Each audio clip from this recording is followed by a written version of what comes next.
안녕하세요. 예수님은 누구신가 22번째 시간입니다. 어느덧 벌써 22번째 시간인데요. 다들 잘 듣고 계시죠?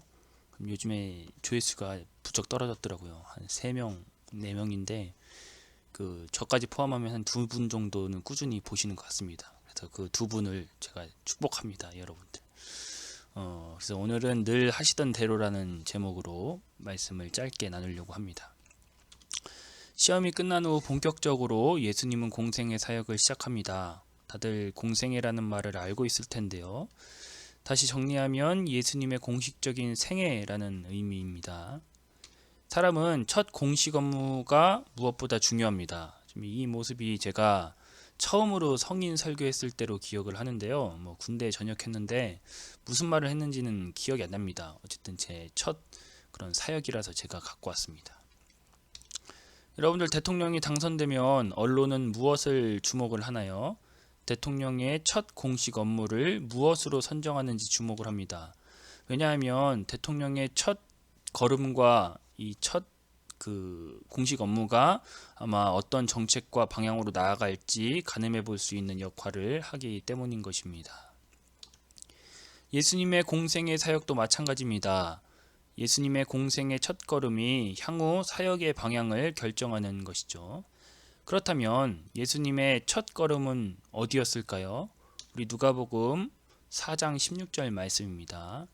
예수께서 그 자라나신 곳 나사렛에 이르사 안식일에 늘 하시던 대로 회당에 들어가서 성경을 읽으려고 서심해. 어디였습니까? 회당이었습니다.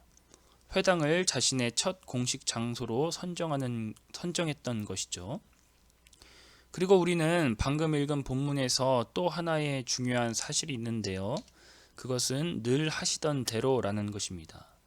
그러니까 장소는 전혀 특별하지 않았던 것이고, 그리고 이제 공생의 첫 사역을 시작했지만 늘 하시던 대로 행동하셨다는 것을 의미합니다. 요즘에 떡상이라는 말이 많이 나돌죠. 이 떡상이면은 성경에 나오는 이 떡상이면 굉장히 좋겠지만 사실 이제 다른 떡상입니다. 제가 알기로는 이 비트코인에 관련돼 가지고 갑작스럽게 주가가 상승하는 것을 떡상이라는 용어에서부터 시작이 된 걸로 알고 있는데, 어쨌든 간에 이 사람이 떡상을 하게 될 경우 두 가지의 행동의 가능성으로 나올 수 있습니다. 첫 번째로는 갑작스러운 대중의 관심으로 행동이 달라지는 것입니다. 무명 연예인이었다가 갑자기 떡상에서 뜨니까 사람이 180도 바뀌는 것이죠. 이런 사람은 반드시 침몰하게 됩니다. 굳이 예화를 들지 않아도 여러분들께서 잘 아시리라 생각합니다. 두 번째는 떡상을 했음에도 개의치 않고 늘 하던 대로 하는 사람입니다. 이런 사람이 자신의 삶을 주체적으로 사는 사람이요, 단단한 사람인 것이죠. 그리고 이런 사람이 그 씬에서 오래 가게 됩니다. 최근에 오징어 게임으로 주목받은 배우가 있죠. 전 세계적으로 깐부라는 용어를 퍼뜨린 배역, 이제 오일남이라는 배역이고, 극중은 오영수, 오영수라는 사람입니다. 배역이 오일남이고 배우가 오영수입니다. 이 오영수 씨는 배우 생활만 58년을 하셨는데요. 그동안에 출연한 작품만 150편이 넘는다고 하죠. 이렇게 오랜 무명 세월을 보내고 갑자기 떡상하면 하고 싶었던 게 얼마나 많을까 여러분 생각을 해 보시기 바랍니다. 배우 생활만 58년을 했습니다. 58년 뒤에 이렇게 떡상하면 얼마나 하고 싶은 게 많았을까요? 실제로 깐부치킨에서 광고 제안이 들어왔다고 하죠. 광고 한 편 찍는데 어마어마한 수입이 들어오는 거 알고 계시죠? 영화 한 편 찍는 것보다 시간 대비 광고가 수입이 더 짭짤하다고 합니다.